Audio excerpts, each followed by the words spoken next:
237 voix pour, aucune contre. Mardi, les députés italiens ont adopté à l'unanimité la proposition de loi qui introduit dans le code pénal italien le crime spécifique de féminicide, crime désormais passible de la prison à vie là-bas. On retrouve sur place notre correspondante Natalia Mendoza. Bonjour Natalia, il s'agit là d'une loi totalement historique.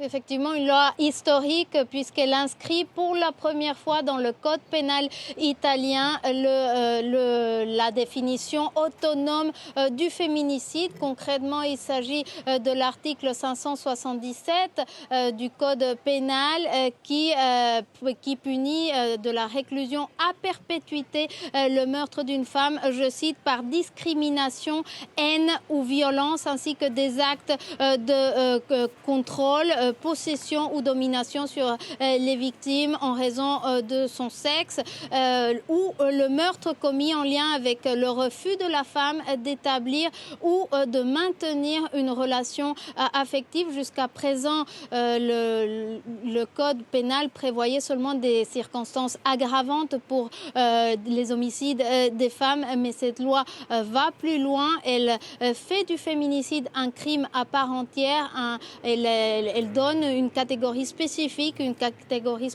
à ce type d'homicide. Cela signifie, Natalia, que la société italienne est prête à un changement face au fléau des violences de genre. On rappelle que la loi a été adoptée à l'unanimité.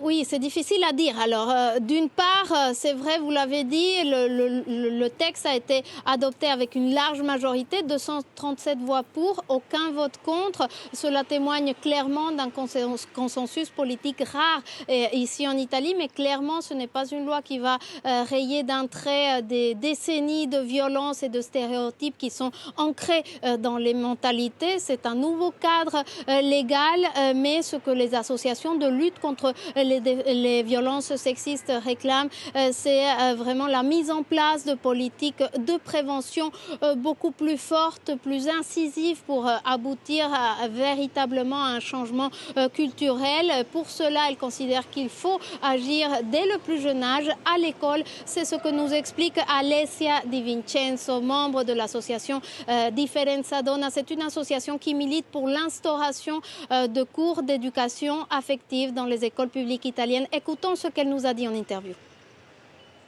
Nous ne pouvons faire une révolution sexuelle sans prendre comme point de départ les jeunes générations, sans aller dans les écoles, les universités. C'est impossible. Donc nous devons agir au niveau de l'éducation, avec une éducation sexuelle et affective des jeunes générations pour promouvoir un changement profond.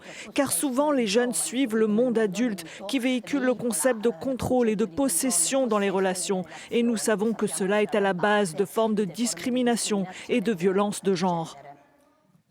Natalia, à quoi peut désormais ressembler la suite? Il y a des enjeux concrets sur l'application de cette loi?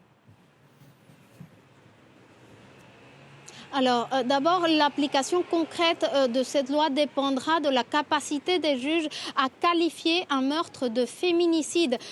Pour cela, il faudra que les magistrats enquêtent sur les motivations et réussissent à prouver ces motivations, la haine, la domination, le refus d'une relation affective de la part de la femme et aussi le contexte du crime. Tout cela, ce sont des points délicats sur le plan judiciaire. Ensuite, la loi s'accompagne de mesures élargies comme un renforcement de la lutte contre le harcèlement, des mesures pour protéger les femmes qui sont en danger. Le financement des centres, des refuges anti-violence a été doublé. Donc ça avance, mais le chemin pour éliminer le fléau des violences sexistes en Italie est encore long. L'année dernière, 106 féminicides ont été enregistrés ici en Italie.